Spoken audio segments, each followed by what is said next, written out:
jau įpusėjus tardymams, tai sakau, priėjau išvados, kad labai gerai, kai jūs mane čia uždaryt. Tai sako, tai kaip tą suprasti reikia.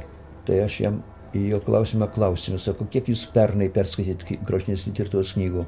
Nu, jis pagalvojo, nu, gal vieną, gal dvi, nu, sakau, matot, sakau, mane čia jau pusę metų laikot, sakau, aš jau perskaičiau ten ar 30 knygų, ar kiek, tai nebeprisimenu, kiek jam pasakiau. Sakau, dar pusę metų laikysit, aš dar tiek pasakysiu, perskaitysiu. O, sako, aš jums pavydžiu. Tai sako, pasikeiskim vietom, reiškia.